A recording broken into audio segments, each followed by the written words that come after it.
বৃহস্পতিবার সুপ্রিম কোর্টে হচ্ছে না আরজি করের মামলা শুনানি, অন্য বেঞ্চের তালিকাতেও নেই। শুনানির নতুন তালিকা প্রকাশিত হয়েছে শীর্ষ আদালতে, কিন্তু সেই তালিকায় আরজি কর মামলা রাখা হয়নি। দীর্ঘদিন ধরে আরজি করের বিচারের দাবিতে দিন গুনছেন সাধারণ মানুষ।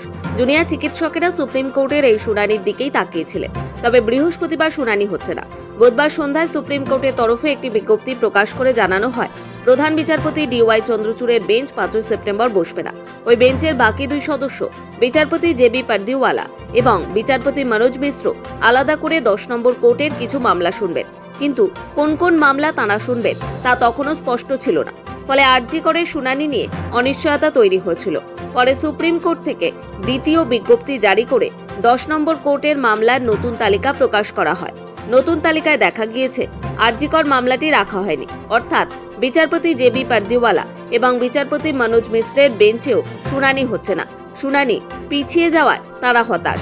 কবে আরজি কর মামলা শুনানি হবে তা বৃহস্পতিবার জানা যাবে। গত 9 আগস্ট আরজি কর হাসপাতালে এক মহিলা চিকিৎসকের দেহ উদ্ধার হয়। তাকে ধর্ষণ এবং খুন করা হয়েছে বলে অভিযোগ। সেই ঘটনায় বিচারের দাবিতে আন্দোলন চলছে। জুনিয়র চিকিৎসকেরা কর্মবিরতি পালন করছেন।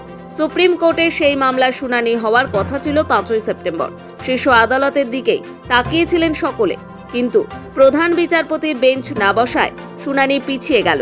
ব্যুরো রিপোর্ট, সময়, কলকাতা।